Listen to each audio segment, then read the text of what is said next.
Samsung's latest flagship in its Galaxy Note lineup is definitely a successor. Or maybe it's a usurper.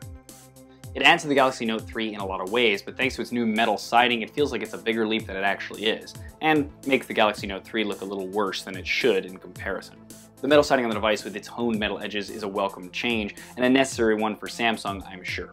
When you're selling a device for $299 on contract and over $800 without a contract, and your competitors are using premium materials like metal for similar devices, fake metal plastic like that of the Galaxy Note 3 just doesn't quite cut it anymore. It's not entirely metal, mind you, just the edges. The back is still plastic, albeit textured to look like leather plastic, but the convenience of having a removable back comes at the cost of plastic, and frankly, it's at least a higher quality look than the glossy plastic of old.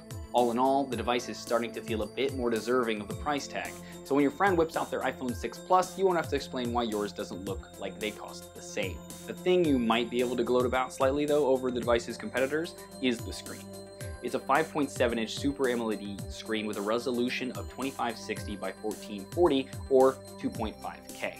Colors are bright and the contrast ratio is great thanks to the AMOLED aspect of it, and the resolution is at the top of the current spectrum for devices even if there's not much content it can actually display at that full resolution. Think of it like those 4K TVs being sold right now. That's insane resolution. But at the moment, there isn't any content being displayed in it, so it's sort of pointless. One of the things that the device's screen does make crisper than a 1080p screen is the software that Samsung put on. Anything Samsung put on the device, like their icons, wallpapers, are all at 2.5K, so they look awesome. But all the other icons haven't been updated by their developers, so you won't notice a difference there.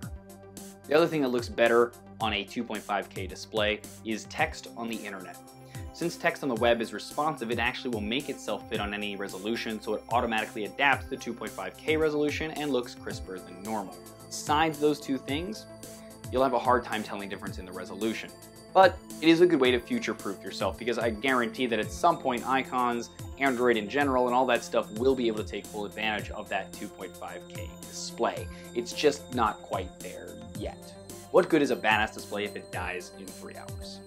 Well, one of my favorite features about the Galaxy Note series is that its huge size is usually accompanied by an equally huge battery. In this case, we have a 3220 milliamp battery that, at least for me, lasts a full day without charging, which is all one can really hope for in today's world of devices, right? So that's a huge selling point.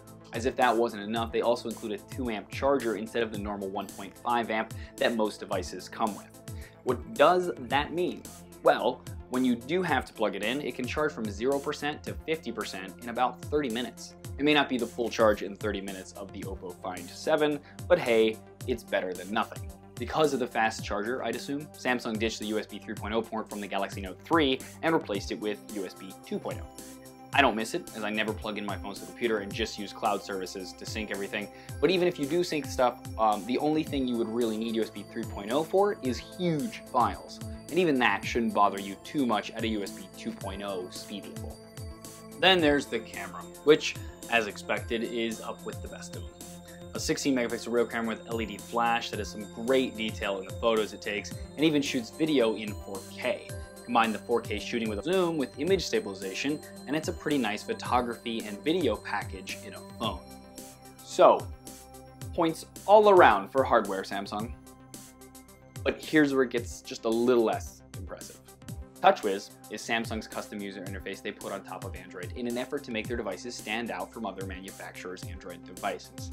TouchWiz is just a little too cartoony looking for my taste, but what's even worse is that it slows down all Samsung devices. Considering the hardware in this device, it should fly.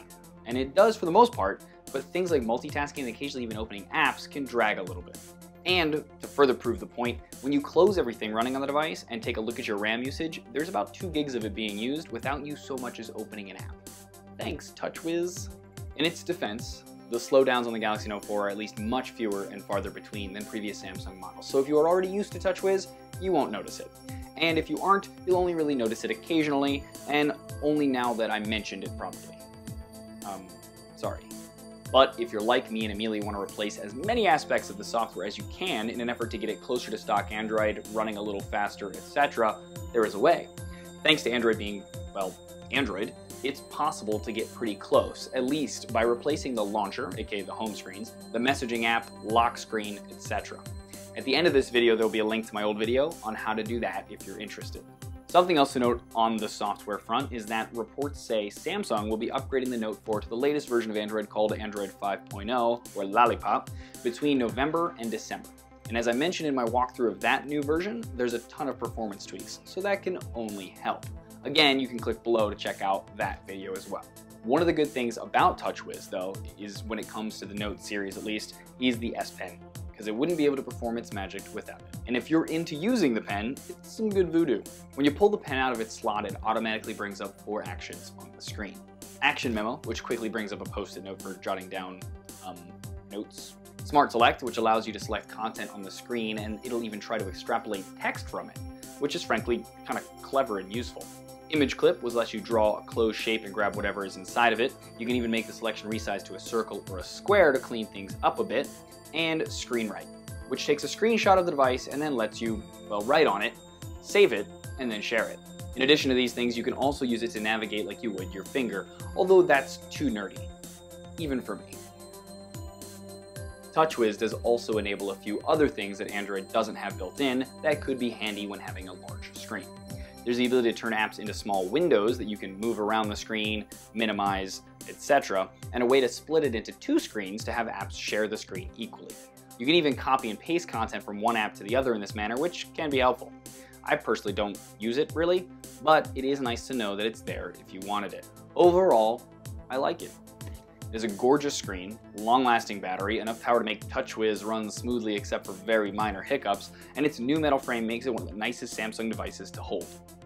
Frankly, it's probably the best Android device out there at the moment if you like large screen devices. There's just one tiny problem. Depending on if you can forgo the S Pen and if carriers subsidize it when it arrives to about the same price as the Note 4, then I have a 2-worded dilemma for you. Nexus 6.